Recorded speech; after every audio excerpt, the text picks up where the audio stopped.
Einen wunderschönen guten Morgen. Morgen. Hier morgen. im Regen, der nicht erwartet wurde eigentlich. Ja, Ja, wir sind heute unterwegs zur Ermita de Bethlehem und wir haben den alten Weg genommen, der eigentlich nicht mehr genutzt wird. Allerdings hat das ja auch den Grund, dass wir hier ein paar Sachen sehen, die man sonst nicht sieht. cool. Zum Beispiel, wir stehen nämlich hier gerade an einer alten militärischen Einrichtung aus dem Bürgerkrieg. Das ist hier eine kleine Stellung, wo ein Geschütz montiert war. Und das nehmen wir natürlich mit. Ne? Genau. Genial. Ja, cool. Was wir freuen leider uns. auch gesehen haben, vielleicht kannst du da auch noch mal rumschwenken, hier sind alte Zäune, die hier entfernt worden sind. Und das ist ja gut, wenn man die entfernt, man kann die aber auch mitnehmen. Ne? Und so liegen die jetzt einfach nur rum. Das ist ja schon der zweite Spot, den wir jetzt davon entdeckt haben. Meinst du, das war ursprünglich von hier und es war dafür gedacht, dass es hier genutzt wurde? Oder hat sich wohl jemand die Mühe gemacht, wie wir das so oft kennen, mit diesen ganzen illegalen Bauschuttablagerungen oder Mülldeponien, dass sich jemand wirklich die Mühe gemacht hat im Dunkeln und hat das Ganze hierher gebracht? Nee, ich glaube, das ist zu viel Aufwand. Also das wird wahrscheinlich wirklich hier gewesen sein und die haben das zusammengetragen, hier auf einen Haufen geworfen und dann Okay. einfach liegen lassen. Ja, saugefährlich natürlich für die Genau. kleinen Tierchen, für die Bewohner hier unserer Insel, Schildkröten, Fall. Kaninchen, Vögelchen können sich... Ne, Das wird ja auch nicht besser, ne? Nein, Genau. nein, definitiv nicht. Ein bisschen vorsichtig, ne? Weil die Steine, die können auch rutschen. Oh, da kommt ein Schauer. Da kommt ein Schauer. Bei leichtem Dieselregen, relativ für uns harmlosen Wetterkonditionen, begeben wir uns zu unserem ersten Waypoint, dem hoffentlich trockenen Flussbett.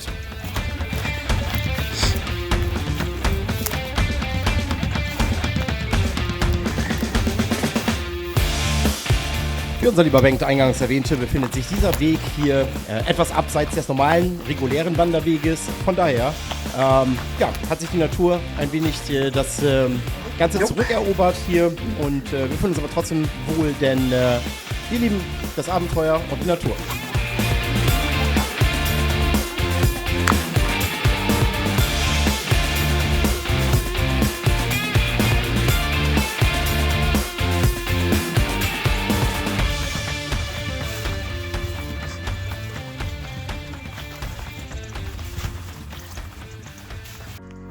Neben unserem allgemeinen Interesse an Wanderwegen und der Natur behalten wir natürlich die Flora und Fauna. Das heißt also auch Kleinsttiere immer wieder sorgfältig im Auge.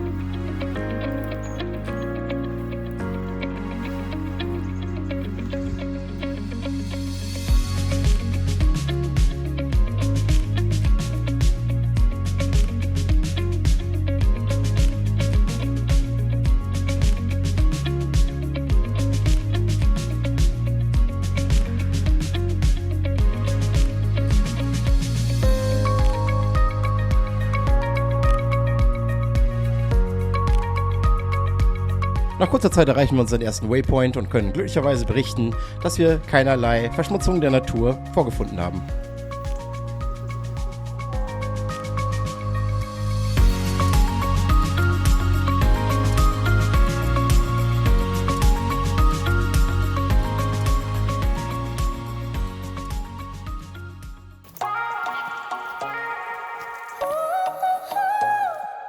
Wir durchqueren das trockene Flussbett, achten auf rutschige Stellen, um nicht zu stürzen und ahnen noch nichts von dem, was uns noch bevorsteht.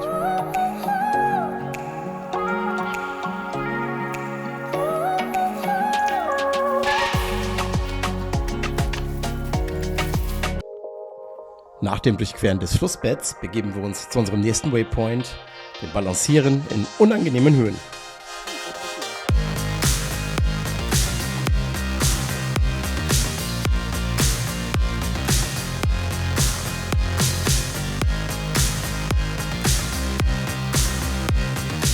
Wow, für unseren nächsten Waypoint, das Balancieren, wie der Name schon sagt, solltet ihr nicht unbedingt eine Höhenangst mitbringen, denn dieses Ereignis oder diese Herausforderung wird von Meter zu Meter gewaltiger.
Es ist in Videos oft schwer, die reale Objekthöhe zum Boden zu erkennen. Achtet darum doch einfach mal auf die Lina und den Bank und das Verhältnis zur Mauer bzw. zum Boden.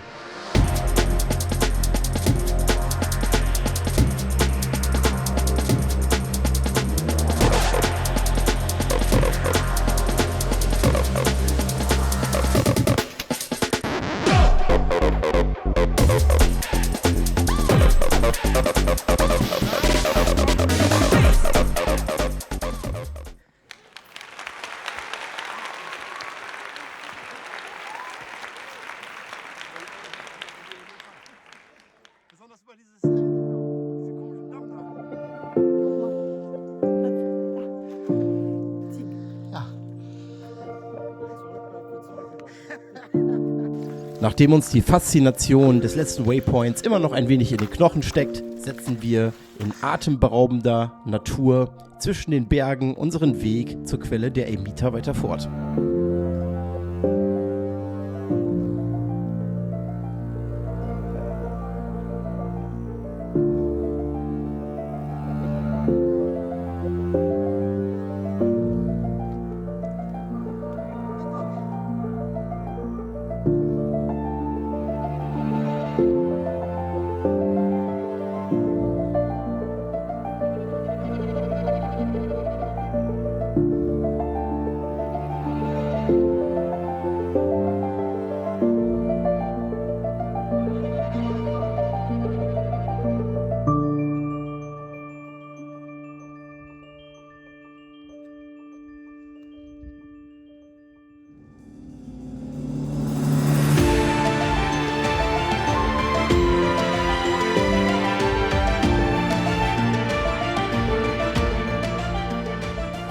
Je näher wir unserem nächsten Waypoint der Quelle kommen, klart das Wetter immer mehr auf. Wir sehen Regenbogen, die Farben der Natur und gönnen uns oben angekommen eine kleine Pause und erkennen abermals, warum wir als Namek Green genau das tun, was wir tun.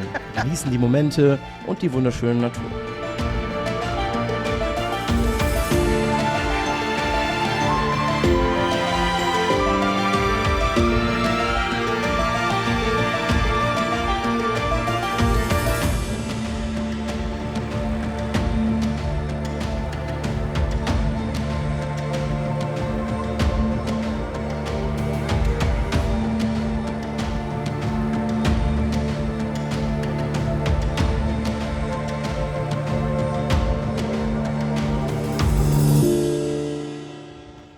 Angekommen an unserem nächsten Waypoint, der Quelle der Amita, erwarten uns der Jahreszeit entsprechende Eindrücke mit einem ganz besonderen Charme. Irgendwie passt hier alles an diesem Ort zusammen, was es für ein wenig Mystery und spannende Historie braucht. Hier trifft die Vergangenheit auf die Gegenwart.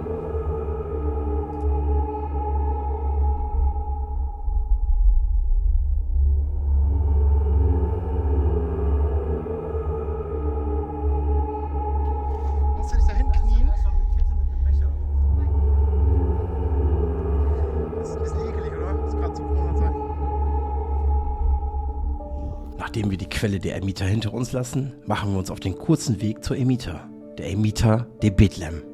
Hier erwartet uns vor allem eines, eine Menge Religion und eine Geschichte über einen Mallorquiner, der angeblich als einziger hier lebt, sich um den Zugang zur Amita kümmert und darüber hinaus einen Souvenirshop betreibt. Wir sind gespannt, was uns erwartet. Die Amita de Bethlehem, auch als Hermitage of Bethlehem bekannt, ist ein historisch bedeutendes Kloster in der Nähe von Arta auf Mallorca. Einige Schlüsselfakten über diese faszinierende Stätte. Die Amita de Bethlehem wurde 1805 gegründet und diente Mönchen des Ordens der Ermitanos de San Pablo San Antonio als Kloster. Die letzten Mönche zogen sich im Jahr 2010 in den Ruhestand zurück. Das Kloster wurde von dem Architekten Juan Rosello entworfen und zeichnet sich durch die beeindruckende Architektur aus. Es verfügt über eine Sonnenuhr und ein Rosenfenster und liegt am Ende einer Zypresse gesäumten Zufahrt. Im Inneren des Klosters befinden sich Skulpturen von Adria Ferran und eine geschmückte Gewölbedecke. Die Amita de Bethlehem befindet sich auf der östlichen Seite Mallorcas, in der Wildnis des Llevant Naturparks, und liegt in einer Höhe von rund 280 Metern über dem Meeresspiegel. Diese Lage bietet einen atemberaubenden Blick auf die umgebende Landschaft und trägt zur einzigartigen Atmosphäre des Ortes bei.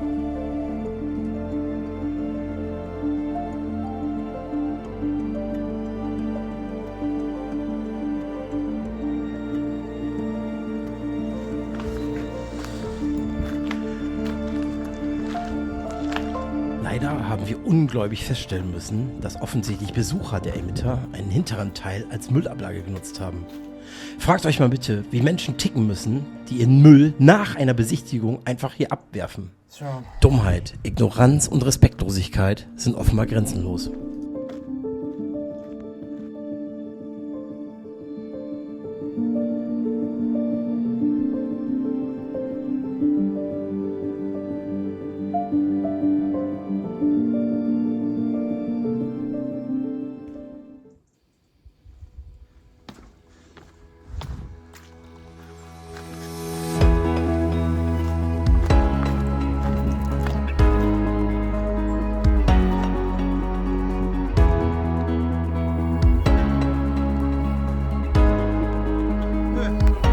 Jedenfalls nicht da, wo wir sind.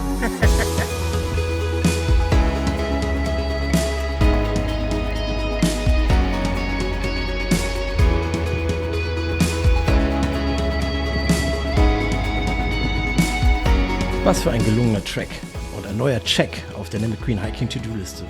Dieser Hiking Trail mit seinen sehenswerten Waypoints eignet sich sehr gut für Anfänger und auch für Kinder. Er bietet neben beeindruckender Aussicht auch zahlreiche historische Highlights, die es wert sind zu erkunden.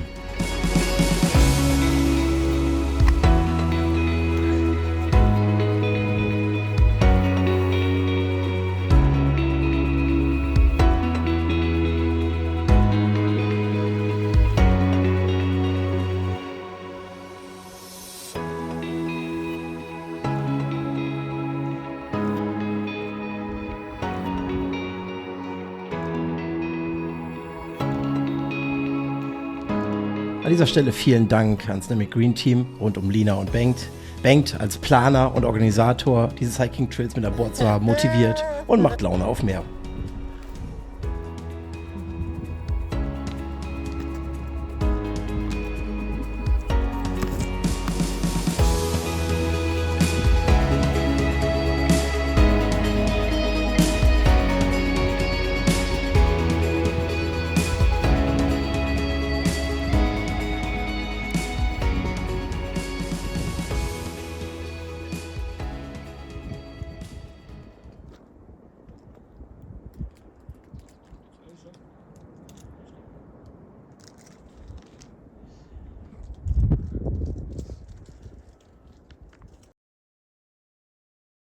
Eine Mäuse. Süß.